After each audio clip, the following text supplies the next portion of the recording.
যুক্তরাষ্ট্রের মাইনর লিগে আবারও দেখা গেছে সাকিব ঝলক। কার্টেল ওভারের ম্যাচে আটলান্টা ফায়ারের হয়ে বল হাতে উজ্জ্বল ছিলেন এই তারকা অলরাউন্ডার। জিতেছে তার দলও। পরমবীর ক্রিকেট কমপ্লেক্স মাঠে আটালান্টা লাইটিং এর বিপক্ষে টস জিতে বোলিং এর সিদ্ধান্ত নেয় আটালান্টা ফায়ার। 5 ওভারের ম্যাচে দ্বিতীয় ওভারে বোলিং এ আসেন বিশ্বসেরা অলরাউন্ডার সাকিব আল হাসান। প্রথম ওভারেই উইকেটের দেখা পান এই তারকা। নিজে চতুর্থ বলে সাজ করে ফেরান লিকলেস কির্টনকে। তার ব্যাট থেকে আসে 6 রান। এই ওভারে সাকিব খরচ করেন 4 রান। পরের ওভারে জোড়া উইকেট শিকার করেন জাইস ডেল। এরপর চতুর্থ ওভারে আবার বোলিংয়ে আসেন সাকিব। এই ওভারের দ্বিতীয় বলেই হিথ রিচার্ডকে আউট করেন এই তারকা অলরাউন্ডার। রানের খাতা খুলতে পারেননি রিচার্ডস। নিজের দ্বিতীয় ওভারে সাকিব খরচ করেন মাত্র 2 রান। সব মিলিয়ে কার্টেল ওভারের ম্যাচে 2 ওভারে 6 রান দিয়ে 2 উইকেট শিকার করেন সাকিব আল হাসান। পরের ওভারে আবারও 2 উইকেট হারিয়ে নির্ধারিত 5 ওভারে 6 উইকেট হারিয়ে মাত্র 19 রানে থামে আটালান্টা লাইটনিং এর ইনিংস।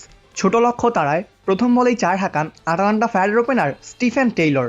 পরের ওভারে আরও একটি বাউন্ডারি হাঁকান যুক্তরাষ্ট্রের এক ক্রিকেটার। এরপর ইনিংসের তৃতীয় ওভারেই ছক্কা হাঁকিয়ে 15 বল বাকি থাকতেই দলের 10 উইকেটে জয় নিশ্চিত করেন এই স্টিফেন টেইলর। 8 বলে 2 4 ও 1 ছক্কায় 17 রানে অপরাজিত ছিলেন স্টিফেন টেইলর। অপর ওপেনার হ্যামিল্টন অপরাজিত ছিলেন 7 বলে 3 রান করে। অপূর্ব দাস, লেভাস নিউজ।